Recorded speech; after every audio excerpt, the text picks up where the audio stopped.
Hey guys, a ton of new info about Borderlands 3 has been coming out of E3, and one of the biggest pieces of information that was seemingly lost in everything that's been coming out was actually about the planets of Borderlands 3, and Randy Pitchford actually gave us a really good look at the AMD panel and confirmed the fourth playable planet in the game. Before I get into that, make sure to follow me on Twitter at HayderHype, and let's get right into it. So, during the presentation, Randy walked us through some of the planets of Borderlands 3. In a previous leak, we heard that there will be 5 playable planets for the game. We've already seen and had confirmed Pandora, obviously, Promethea, and Eden 6. It was also, though, highly speculated that one of the planets that we see Maya and her new apprentice Ava on was actually Maya's home planet called Athenas. And it looks like the community was spot on with this guess. In this clip, we get a look at Athenas from space, and then a ground level view moving through a few different shots that we haven't seen before in any trailers or gameplay. Randy doesn't give us too many details about the planet, but says we will get more in the future. So a few things we know about this planet. We know this is where Maya is from. If we relate it back to Greek mythology, Athena is known for wisdom, civilization, and warfare, and I bet we will see a good deal of all that on this planet, but I think it really could play into the wisdom aspect. We also see Malawan banners everywhere on the buildings, and we know Malawan is siding with the Children of the Vault in this game, who are against us and against Atlas, so it looks like this battle between Children of the Vault, Malawan, Atlas, and the Vault Hunters will carry on to Athenas as well. Getting back to the wisdom, I think this is where we will get most of our insight from the 4 sirens from this planet. There were all those monks that helped raise Maya and helped her develop her powers. The girl Maya is with, named Ava, it's been highly speculated that she will play into the siren lore somehow, and these monks know something that we don't about raising sirens, knowing who new sirens will be, and then how to kind of develop their powers. So I think a lot of that wisdom will be placed into this planet. One last thing I'll mention is when we get the outside bigger look of the planet, it looks like there's the dark red color in the sky with only 1 star. So the planet will probably get very dark. They did introduce a new day-night cycle in this game, and I can't wait to see how it plays out. So let's play the clip in its entirety. One more thing I want to show you guys. I'll take you somewhere new. This isn't Pandora or Promethea or Eden 6. This is Athenas. And we'll talk more about Athenas later, but I thought this is the perfect environment to talk about some of the great features possible with Borderlands 3 through our collaboration with AMD.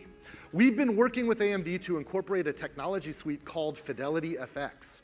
FidelityFX is a collection of high-quality post-processes that we can use to make Borderlands 3 look even better without sacrificing performance at all.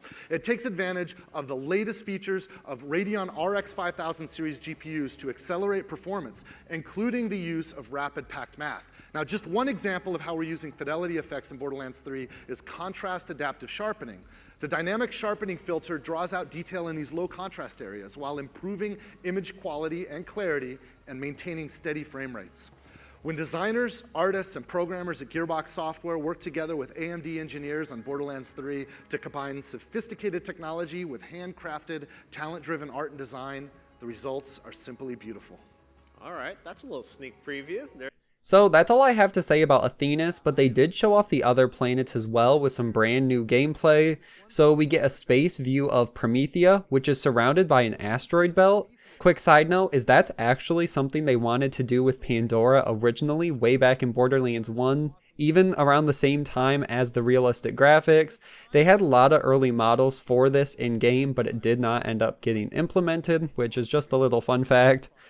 But going back to Promethea, we see the Red Atlas building and the constant firing in the background of this battle-raged city. We see another futuristic looking building and more Malawan banners throughout the city. They also really show off that day-night system, how the asteroid system will work moving throughout the sky. It can block the light, block certain things, and it's just going to be constantly moving and being active, not just a stagnant backdrop. And I'll play the full clip of what Randy Pitchford had to say about that. Now, one of the exciting things that we can do in Borderlands 3 is we can leave our home planet to visit another world. At one point, our adventure is going to take us here to Promethea. And you can see that Promethea is surrounded by an asteroid belt. This gives us a really cool opportunity to show off some pretty clever and awesome light simulation in Borderlands 3. In this time-lapse sequence, you can see how the asteroids flying by occlude light from Promethea's star, creating shadows across the surface. And as asteroids fly past, the light from the star will be able to peek back through, illuminating the environment with the light of day. As you can see how natural light and digital light interact, you can see how technology and creative design can work together to create an interesting fiction and a stunning image. And let's close out talking about Pandora. They start out, as always, with the space view. We see all this brown covering the planet, which we know it's a very brown planet, not too much there. And the huge crack as well, with the glowing purple coming out of it. We've seen that a ton. And then we get a new shot for the Children of the Vault base, which we know starts the game out, which looks really good. They show off the game will have HDR support and kind of flip back and forth between the two, showing what it will look like. And let's play that clip. Now back on Pandora, I want to show you some evidence of our investment into the future of display technology and how powerful hardware and software can unlock a new range of fidelity. For televisions and monitors that support it, high dynamic range provides for a greater spectrum of luminosity than we've ever experienced before. It allows for brighter brights, darker darks, and a range of color and light that is as close as we've ever come to simulating on screen what the human eye can actually detect in the real world. In order to help show off the HDR difference, we've simulated the effect here.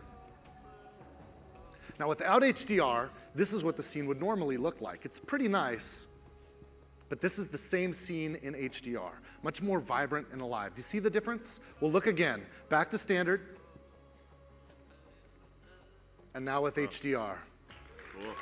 During this presentation, they did not show off anything with Eden 6, which is another playable planet that they have been showing off. We have even at this point seen gameplay of it with Mose and the other characters.